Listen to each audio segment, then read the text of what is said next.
Olá, boa noite, sejam todos muito bem-vindos a esta edição do Política Internacional, numa semana em que dois temas estiveram na atualidade nacional e internacional. O primeiro tem a ver com a saída da Total do negócio de gás em Moçambique, com a alegação de força maior, e o segundo, a proposta dos peritos da SADC, que chegou antes da reunião realizada hoje, na quinta-feira. E para fazer esta discussão, temos como convidados o Dr. Edson Murazek e também o Dr. Berno Puchencha, a quem dou as boas-vindas e agradeço pela presença aqui no Política Internacional. Boa noite, Dr. Berno. Boa noite, Dr. Murazek. Boa noite, obrigado.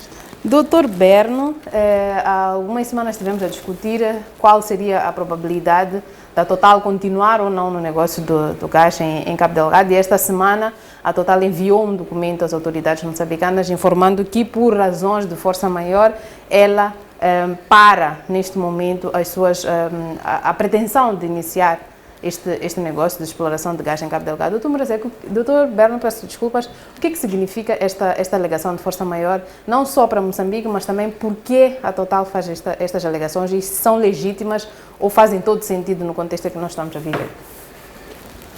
Boa noite, caros telespectadores da TV+.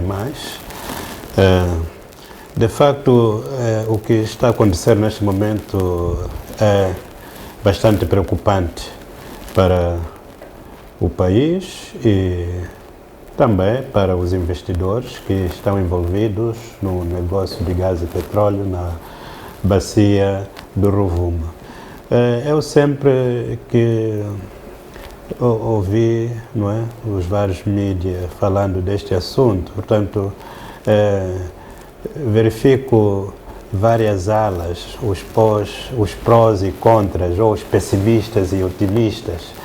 E depois há vários conceitos ou palavras são adiantadas entre suspensão ou cancelamento, ou retirada temporária ou definitiva. Portanto, isto tudo, portanto, enquadrar-se naquilo que eu estou a dizer aqui, que há vários grupos e grupos de pensamento, não é, sobre aquilo que está a acontecer em Palma, em Cabo Delgado, no geral.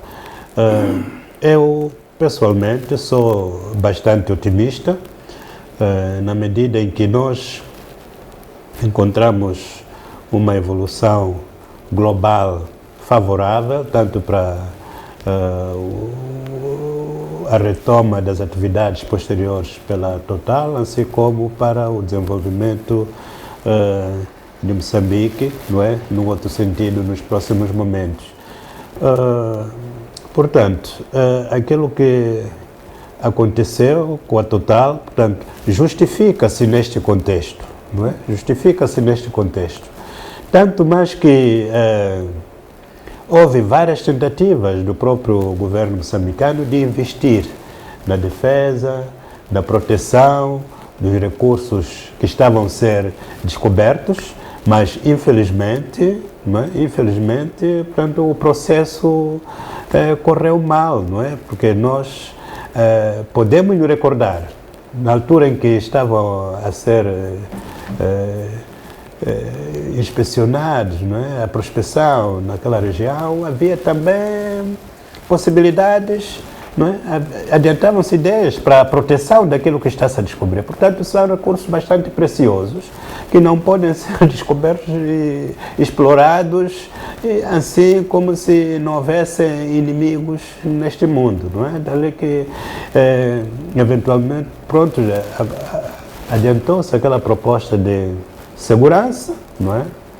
E eu, na minha modesta opinião, portanto, a ideia foi boa, não é? De assegurar, portanto, a costa moçambicana, mas isto tudo, num contexto político moçambicano, é bastante difícil, não é? Porque qualquer discussão para o aumento do orçamento de defesa em Moçambique, no formato atual da Assembleia, não é?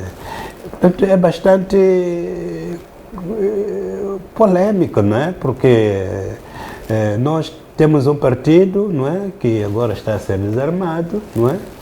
E naquela altura de um debate sobre a aquisição de armamento, sobre o aumento, sobre o reforço do orçamento da defesa, né, iria se perceber como uma tentativa de, pronto, alicerçar as forças de defesa e segurança para o combate à Renamo, não é? Mas, então, a Total é uma multinacional, tem seus interesses econômicos, não é? Fez a leitura, não é, da situação no terreno e ela própria, portanto, mantém, não é? Além de ter feito este comunicado, mas também mantém 2024, não é? Como prazo para o início da exploração. Então, isto quer nos dar a entender de que, portanto, existe mesmo situações de força maior que deverão ser resolvidas para que, portanto, as atividades continuem. Portanto, aqui, se eu falei antes das palavras que se usam, não é? Eu iria mesmo pela suspensão temporária, não é? Devido, portanto, a essas adversidades, porque normalmente isso iria acontecer havendo, neste momento, há essa instabilidade política, não é? É uma das coisas que constam nessas alegações de força maior. Eles não especificam, mas também poderiam haver catástrofes naturais, não é? Que poderia, portanto, dar razão para que eles alegassem razão de força maior, ou mesmo, portanto, decisões, não é, das autoridades moçambicanas. Doutor Muirezek, o doutor Berno Conchens considera, de certa forma, legítimas as alegações da Total para a sua suspensão temporária do início das operações de exploração em Cabo Delgado. E a minha questão é a mesma para si, doutor Muirezek. A questão é, considera legítimas as alegações da Total, segundo as quais neste momento não existem condições para continuar com essa exploração? Bom, deixe-me começar por cumprimentar os telespectadores que nos assistem neste momento a partir de casa, e os que nos ouvem a partir da rádio, e dizer que sim, podemos considerar como sendo legítimas, tanto mais é que a tal cláusula de força maior é algo normal e natural neste tipo de negócios, é algo, quero acreditar, previsto no direito do comércio internacional, no sentido de que há um contrato que é assinado e cumprindo as suas cláusulas, ele deve ser cumprido olhando para a questão da boa-fé, etc., vários outros princípios, mas também, eventualmente, nesses contratos são colocadas estas ressalvas, estas cláusulas que hão de dizer que, caso não haja condições para que o contrato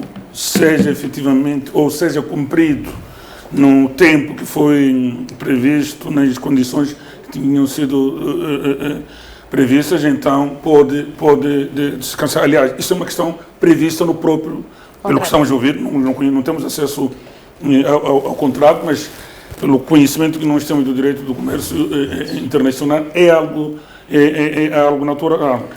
Como dizia o meu colega do painel, podia ser essa questão de força maior pode ser interpretada de várias formas. No caso em particular, é a questão de segurança, militar. O terrorismo.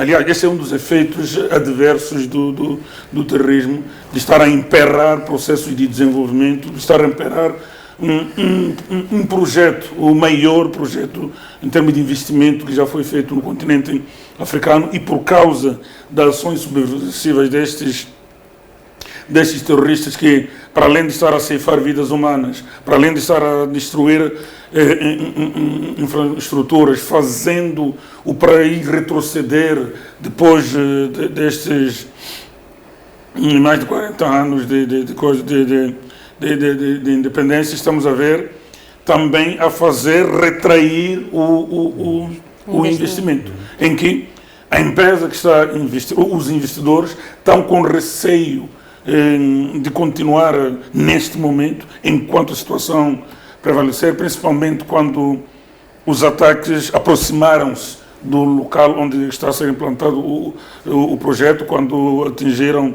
Palma e houve aquela publicitação toda que houve em torno da magnitude do ataque, ainda que já foi dito pelas autoridades que não tenha sido o maior ataque que já ocorreu, mas o fato de estar ali muito próximo já começa a ser uma ameaça direta à vida das pessoas que trabalham no projeto, uma ameaça Então, por causa do fenômeno de insegurança que se vive, eu diria que sim, É legítimo. É legítimo, ainda que isto esteja a ter um efeito em cascata por causa dos contratos que A Total o projeto, tinha com fornecedores moçambicanos. exatamente, tinha recebido com fornecedores, tanto moçambicanos como estrangeiros. Há muita gente que investiu muito dinheiro, que endividou-se na banca, que é seja para a questão de transporte, seja a questão de alimentação, uma série de serviços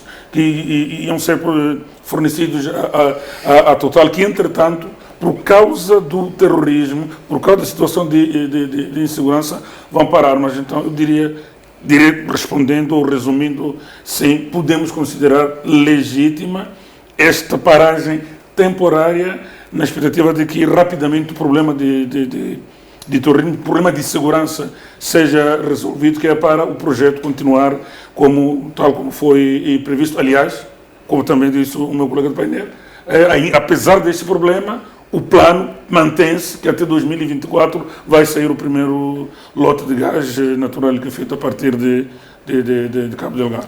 Doutores, a Total, quando faz esta declaração de força maior e suspende as suas operações em Cabo Delgado, ela transfere toda a responsabilidade relativamente à segurança do empreendimento em Cabo Delgado ao governo moçambicano. E a questão que eu iria fazer é que opções é que Moçambique tem a partir de agora relativamente à questão de Cabo Delgado, considerando que o início das operações de Cabo Delgado é muito importante para o processo de desenvolvimento em Moçambique. Nós temos vários fornecedores, vários operadores, não só moçambicanos, mas também internacionais, que dependem do início das operações em Cabo Delgado para que os seus negócios, para que o desenvolvimento em si comece dentro do país. Que opções é que tem o governo moçambicano a partir deste momento? Bom,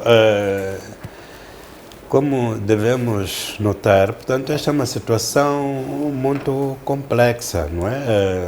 O governo moçambicano tem que se desdobrar, não é, em movimentos diplomáticos para que os prejuízos sejam minimizados, principalmente para as pequenas e médias empresas que tinham sido contratadas para trabalhos auxiliares, acompanhantes do acampamento de Afungi.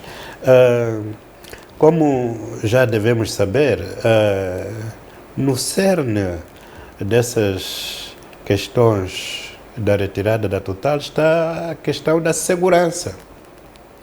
Então, neste contexto, já estamos a ver aqui movimentações que, por recomendação da dupla troika da SADC, já existem movimentações no sentido de, portanto, se avançar com ações concretas que visem a minimizar, a estancar e a eliminar, portanto, a problemática dos ataques terroristas em Cabo Delgado.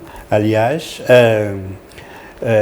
já em programas anteriores, nós aqui neste painel afirmamos que o problema neste momento afeta profundamente Moçambique, mas há, portanto, cautela, há, portanto, aqui um cuidado de abordagem, porque este problema poderá futuramente afetar toda a região da África Austral. Assim que, portanto, Moçambique já manifestou, não é, o pedido de apoio, não é, e cabe, portanto, aos países da SADC, neste momento, portanto, há movimentação neste sentido, de se portanto, pôr na mesa aquilo que a Comissão decidiu que tem que ser feito, não é? A Comissão vai apresentar a dupla troika da SADC e, assim, nós prevemos que hajam, não é, propostas do tipo segurança, não é? Propostas do tipo apoio logístico e apoio financeiro, não é? Agora, quanto às pequenas e médias empresas, aqui, portanto, a situação é mais melindrosa, porque eu não creio que os seguros, não é, assinados por essas empresas, portanto, poderiam, não é, cobrir as questões de força maior. as questões de força maior, não é? As questões de força maior. Mas como governo, como Estado, como país, portanto, nós, portanto, como povo soberano, temos que encontrar saídas, algumas dessas que foram adiantadas, porque praticamente este investimento não é para hoje nem amanhã, é para muito mais tempo, dali que, portanto,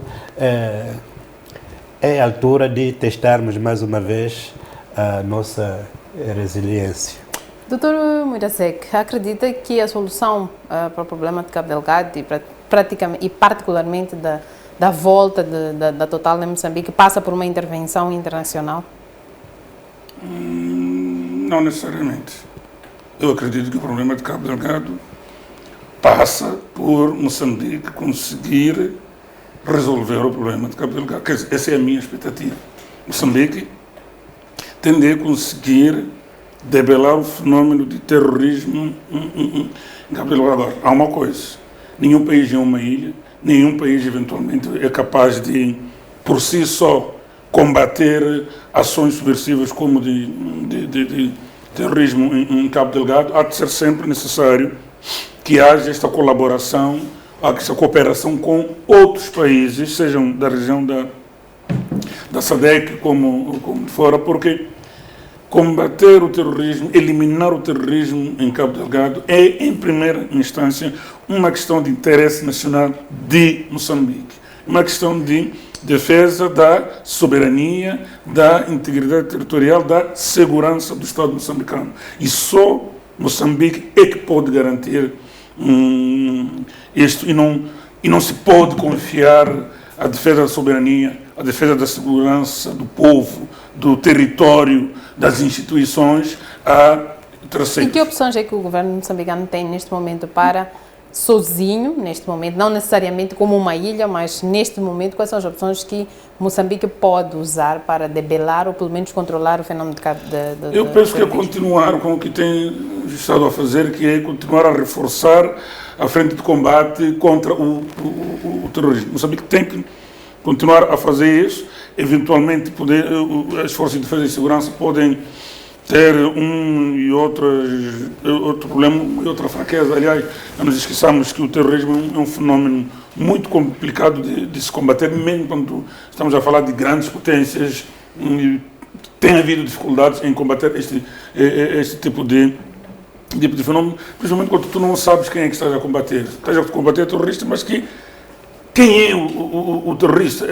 Esse tipo de ações é muito complicado combater, principalmente quando algumas dessas pessoas, às vezes, podem se infiltrar na comunidade e tu nunca sabes em que momento. É diferente quando é uma guerra de Estado contra Estado, tu sabes que é aquele Estado que eu vou atacar. Há uma base que está no lugar YXZ. Mas quando é terrorismo, uma insurgência, é complicado porque tu nunca sabes. Às vezes até são pessoas que estão lá na comunidade, que foram aliciadas ou por dinheiro, por causa das condições precárias de vida, por várias razões, por várias frustrações, que podem aliar-se a esse tipo de grupo. É alguém que está conosco hoje, então é complicado combater. Então, Moçambique tem de continuar a fazer o que tem feito, tentando procurar, quando digo fazer o que tem feito, é mandar as forças de defesa e segurança ir combater, tentando fazer essa ligação das forças e essa ligação com as comunidades, porque eventualmente as comunidades poderão ajudar quando há movimentos estranhos, mas também é preciso dizer que Moçambique tem que fazer isso contando com o apoio de parceiros. Porque se não tiver esse apoio de parceiros, não vai conseguir sozinho. Aliás, o Moçambique ficou, como chama, ficou independente em 75, depois passou pelo período que passou da guerra dos 16 anos, depois disso o acordo de paz o que fez? Veio trazer a ideia de trocar as armas com o quê? Com a enxada. O país ficou, vamos lá assim dizer, num período aqui de algumas décadas de não necessariamente de grandes investimentos no setor da defesa e segurança. Então é preciso atualizar este setor da defesa e segurança, por isso eu digo, é necessário haver esta colaboração, é necessário aceitar este apoio no sentido de reforçar a capacidade defensiva das nossas forças de defesa e segurança, reforçar a capacidade de interceptar, vamos assim dizer, comunicações entre estes grupos terroristas. É preciso reforçar, por exemplo, o controlo dos mares, porque alguns desses eventualmente devem estar a entrar pelas águas, pelos nossos oceanos, e nós, infelizmente, neste momento, não temos capacidade, não temos meios. A nossa marinha, por exemplo, não tem meios em termos de barcos, em termos de aéreos, não tem os meios necessários para vigiar o território e ver o que é que está acontecendo. Então, sim, Moçambique deve continuar com os seus esforços, mas também tem que continuar a contar com o apoio de parceiros, tanto regionais como externos, para estas áreas que eventualmente Moçambique neste momento não tem capacidade, mas não nos esqueçamos, Moçambique não pode em nenhum momento pensar, as autoridades não podem pensar que o problema de Cabo Delgado vai ser resolvido por potências externas, não. A soberania não se pode confiar, por mais boas intenções que este ator tenha, não se confia a questão da segurança, da soberania e integridade territorial a atores terceiros. Moçambique deve procurar garantir a defesa de tudo isto. Muito obrigada, Dr. Berno Cruxenche, muito obrigada, Dr. Mirazek. Vamos a um brevíssimo intervalo e vamos à segunda parte, onde analisaremos a segunda reunião da dupla troika em Moçambique, mas principalmente ao vazamento das informações prévias que deveriam ser discutidas nesta reunião. Voltamos na segunda parte.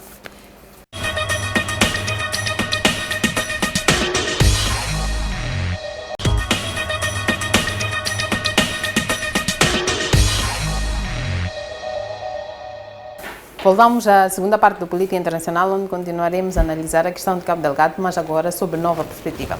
Esta semana acontece a reunião da dupla troika da SADC, nesta quinta-feira e também amanhã, sexta-feira, mas o que mais chamou a atenção à comunidade acadêmica e também internacional é o facto de todo o relatório, pelo menos informações privilegiadas que estavam contidas no relatório, terem sido vazadas antes desta reunião.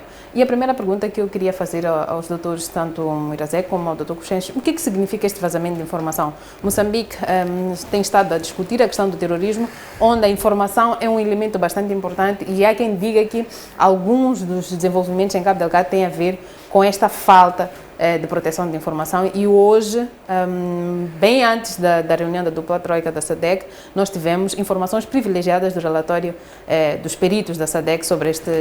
O que significa este vazamento de informação e de que forma é que pode afetar, por exemplo, a decisão ou não de Moçambique aceitar o tipo de ajuda que está contida no relatório?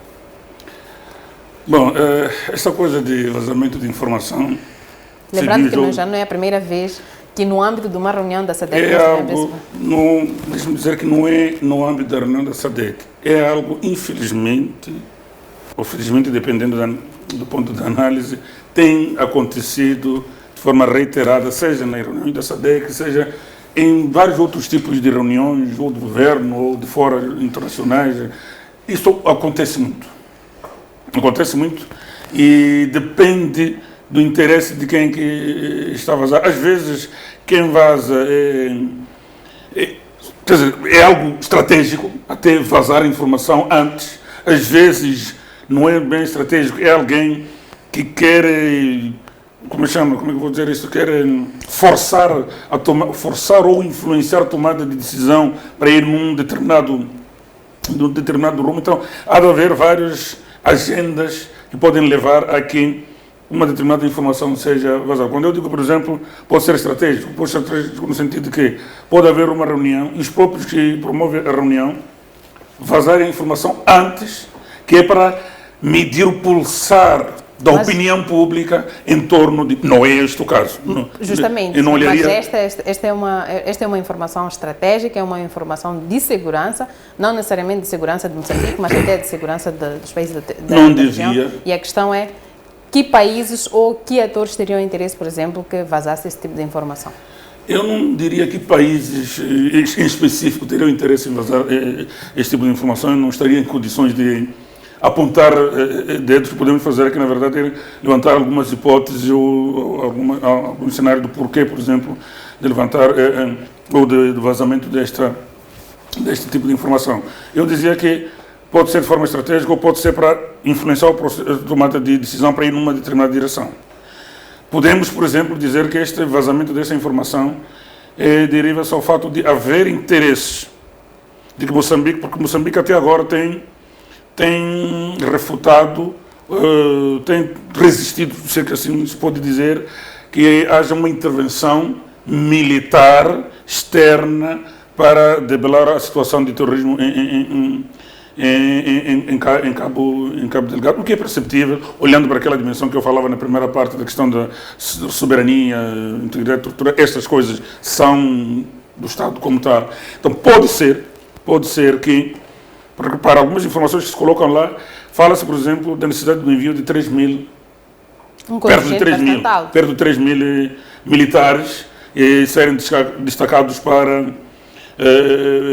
Moçambique e um conjunto de outros tipos de informações, navios, por exemplo, para ajudar a monitorar o mar, envio de drones, de avião, para ajudar a fazer a recolha de informação e um conjunto de informações que apareceram. Então, pode ser que aqueles que terão, vamos assim dizer, vazado esta informação, o seu interesse seja colocar as autoridades moçambicanas numa situação de tem que aceitar efetivamente aquelas propostas que estão dentro daquele relatório, quando diz, por exemplo, o envio de militares e por aí em diante. Então, antecipa-se que é para, na opinião pública, nos mídias, na imprensa e nas redes sociais, levanta-se este debate de que, afinal de contas, a SADC está interessada em enviar tropas e aí, neste discurso, vamos assim dizer, que vai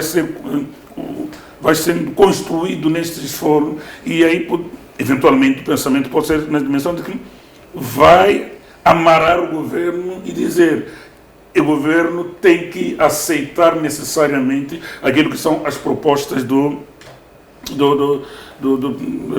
grupo técnico que está a fazer essas propostas. Mas também, quer dizer, pode ser numa outra dimensão. Quer dizer, quando eu digo isso é no sentido de que, eventualmente, quem vazou é um grupo de pessoas que querem que, de facto, Moçambique aceite a entrada de forças militares externas dentro do país. Mas agora, tem uma coisa. O fato de, pena que não tive acesso ao relatório comunitário, o fato de enviarem militares para Moçambique não significa necessariamente que eles estarão na frente de combate, como estão as forças de defesa e segurança. Mas 3 mil militares é um contingente bastante alto para o contexto de facto, estou a dizer, provavelmente quem está a fazer isso é exatamente para dizer que há uma vontade ao nível dos países da SADC em apoiar, enviando forças. E se, por exemplo, as autoridades dizerem, não, dizer que são as autoridades que não então, não sabemos exatamente o que é que está por detrás do vazamento, porque de facto não é suposto, mas infelizmente, na sociedade de hoje, com esta coisa de globalização, com os meios de comunicação, está já numa reunião, parece que está tudo fechado, de repente alguém que saca uma foto, já está nos mídias, mas penso que o interesse pode ser de facto para condicionar ou direcionar o debate que há de haver amanhã, quando, de facto, estiver... penso que amanhã que os chefes de Estado vão discutir. Quinta e sexta-feira, sim. Quinta e sexta-feira que estarão a discutir, que é para condicionar o debate que poderá haver entre quinta e sexta-feira. Dr. Berno, como é que avalia este vazamento de informação? Acredita também, como o Dr. Marzec disse, que este vazamento de informação tem como objetivo principal, eventualmente, influenciar, ou melhor, pode ter tido com o objetivo de influenciar a decisão de Moçambique de eventualmente aceitar as recomendações que vieram destes técnicos da SADC?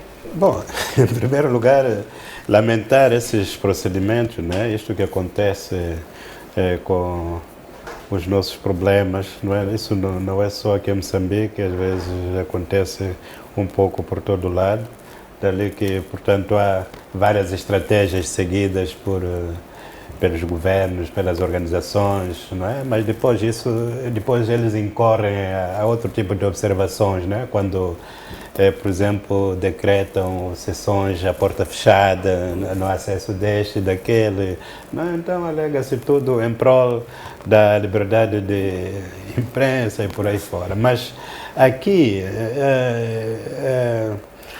devia estar bem claro, não é? Porque há uma questão de patriotismo, não é? Em primeiro lugar, caso tenham sido moçambicanos, mas também posso enveredar, não é, pela tese aqui do meu colega do painel, não é, de querer, portanto, influenciar, não é, esta posição de apoio externo, não é?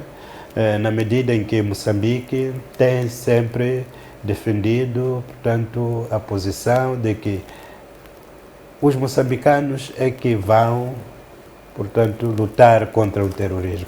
Agora, há uma percepção que tem que haver nesta posição do governo moçambicano, não é?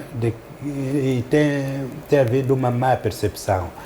Estudos há, não é? E o governo moçambicano é ciente disso, não é? Porque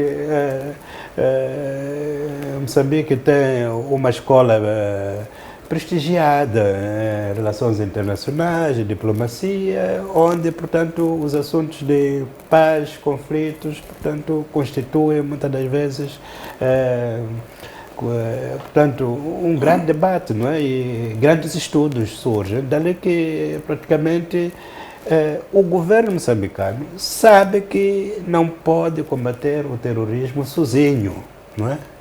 Mas a estratégia que se segue é que sejam os moçambicanos, não é, a tomarem a dianteira e serão apoiados naquilo onde, portanto, for necessário. Observa-se muito bem que há um estudo aqui, uma análise SWOT que foi feita, não é? E pronto, as fraquezas aqui detectadas residem, portanto, como foi adiantado aqui pelo colega Moirazek, não é? Ao nível da patrulha marítima e aérea, não é? Ao nível terrestre, ainda podemos ter um déficit, mas não muito grande, porque praticamente é o que nós temos, não é? E importa neste momento reforçar também em meios. Então, o vazamento em si, na minha modesta opinião, não irá influenciar grandemente, não é, naquilo que são que serão as decisões que vão ser tomadas, não é? Tanto mais que nós, nos nossos debates, prevíamos já, não é, esse tipo de ações a serem levadas pelos países da SADC e que, portanto, os decisores já têm aqui substância para ser processada, não é? E o que tem que ser feito é o que vai ser feito, porque a realidade está aí. Ameaça terrorista em Cabo Delgado. Doutores, esta é uma última questão em relação a este assunto e em relação também à política internacional. Moçambique, desde que iniciaram os ataques terroristas em Cabo Delgado, sempre defendeu um posicionamento segundo o qual não tinha interesse em ter uma tropa em Cabo Delgado. Como é que nós avaliamos as recomendações da SADC, considerando que Moçambique sempre teve um posicionamento sobre o tipo de ajuda que precisava para combater o terrorismo? Por que é que mesmo com o posicionamento de Moçambique, que sempre foi contra, ou pelo menos publicamente sempre foi contra, nós temos uma recomendação neste sentido. Será que Moçambique, na última reunião, depois dos ataques de Palma, demonstrou alguma vontade ou eventualmente já muda de opinião relativamente à presença de uma força estrangeira em Moçambique? Ou a região está a tentar dar um recado a Moçambique de que, se calhar, o posicionamento moçambicano não é o mais correto para combater o terrorismo em Cabo Delgado? Como é que avaliamos que, mesmo tendo tido uma posição sempre contra uma suposta presença militar estrangeira, nós tenhamos supostamente recomendações no sentido de justamente manter ou enviar uma força estrangeira para o terreno? Bom, é assim, Moçambique sempre teve essa posição. Quando diz que não quer tropas estrangeiras, não quer dizer que não há tropas estrangeiras em Moçambique. Tem havido tropas estrangeiras em Moçambique. No teatro americano, não. É aí onde Moçambique bate na tecla que não. Aliás, esta coisa de tropas estrangeiras no teatro de operações é uma questão. Eu não conheço muitas matérias de segurança, estou aqui apenas a aventar hipóteses. É muito complicado ter tropas estrangeiras no teatro da guerra. Quem é que estará no comando destas tropas? Haverá algum país que vai enviar suas tropas? Eventualmente, se houver tropas no teatro de operações, nós vamos dizer que Moçambique é que deve estar no comando. Mas o grande problema é este. Será que os países que vão enviar seus militares estão dispostos a aceitar que, uma vez os seus militares no teatro de operações, quem vai comandar eles é Moçambique? É complicado, porque não sei. Eu estou aqui a me lembrar, fazendo uma analogia, por exemplo, do conflito israelo-árabe na primeira guerra israelo-árabe, em 1948 49, quando Israel acabava de surgir. Israel foi formado formalmente, vamos lá, a declaração do Estado de Israel foi no dia 15 de maio de 14 de maio, desculpa, de 1948, e no dia seguinte, forças militares, soldados de exércitos de 5 países, árabes, Síria, Líbano, Egito, Iraque, Jordânia à altura, entraram na Palestina, que era para impedir que, de facto, o Estado de Israel se consolidasse. O que é interessante é que Israel acabava de surgir e forças do exército de 5 países árabes não conseguiram vencer a guerra. E um dos grandes problemas que havia era exatamente o problema da coordenação. Quem é que fica à frente destas tropas que estão lá no teatro da operação? Aparentemente era a Jordânia, mas o que se notou é que não aconteceu isso. Não havia nenhuma coordenação. Então é muito complicado, de facto, colocar tropas de diferentes países no teatro da operação. Agora, tropas para vir formar os moçambicanos, para apoiar eventualmente noutro tipo de locais que eventualmente Moçambique tem fraqueza, algumas já identificamos aqui, eventualmente para controlar a marinha, mas ali no teatro de operações não sei se pode ser funciona. Eventualmente mas, bom, vamos ver e vamos ouvir o que vai ser tomado de decisão, mas Moçambique sim, não diria que está a mudar de posição. Moçambique nunca disse que não queria apoio de fora. Eu nunca ouvi Moçambique a dizer que a autoridade moçambicana não queremos apoio de fora. O que sempre foi dito é que vamos fazer o nosso TPC e vamos dizer exatamente. Se nós vivemos uma situação do assédio de envio dessas tropas, eu quero acreditar que é em função de uma análise SWOT, como o doutor que dizia, de um TPC bem feito em que diz, ok, sim, vão entrar, mas eu acredito que Moçambique vai dizer claramente, ao entrar essas tropas, o que é que elas vão fazer, aonde é que elas vão ter de operar e garantir que a nossa soberania não seja chamuscada por causa do terrorismo em Cabo Delgado. Dr. Berno, como disse o Dr. Puxens, como disse o Dr. Murazek, havendo tropas em Moçambique, deveria ser a pedido do Moçambique, que até agora nós nunca tivemos um pedido moçambicano que incluísse o envio de tropas estrangeiras. E a minha questão é a mesma que eu fiz ao Dr. Murazek: por que é que nós temos recomendações, ou supostamente tivemos recomendações técnicas deste grupo de peritos, dentro de um contexto em que Moçambique pedia outro tipo de ajuda, logística e de apoio também a vários níveis, e nunca deste? Por que é que nós temos esta recomendação do envio de um contingente tão significativo como é 3.000 homens no teatro de operações? Bom, de facto, esta ainda é uma proposta, não é? Ainda é uma proposta, e eu tenho sido um pouco cauteloso em debater esse assunto de defesa e segurança, porque respeito bastante aquilo que tem sido feito pelas forças de defesa e segurança no terreno, e eles também têm a sua estratégia, não é, de comunicação, não é, de estratégia de comunicação, assim como o governo também, portanto, na tentativa, não é, no seu procedimento, não é, de ou acarinhar as forças, ou, portanto, debelar e combater o terrorismo, portanto, sempre apelou pela gestão criteriosa, não é, das informações que vão sendo consumidas, portanto, pelo público. Então, aqui temos que ter também, né, temos que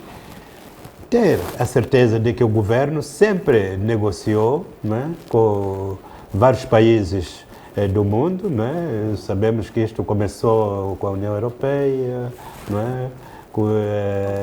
Com Portugal, não é? Estados Unidos. E Estados Unidos. Então, há aqui, portanto, uma estratégia de que tropas estrangeiras, sim, mas como se lidar com elas? Porque a questão de coordenação é bastante importante, não é? Nas histórias das guerras, grandes potências caíram por falta de coordenação. Tanto mais que, se voltarmos aos acontecimentos recentes da Segunda Guerra Mundial, vamos ver que nas batalhas finais, não é, houve, portanto, a junção das forças, né, e definiram um único inimigo, que era o nazismo, não é? Adolf Hitler. Portanto, as tropas soviéticas juntaram-se com as forças ocidentais e marcharam, portanto, rumo a Berlim.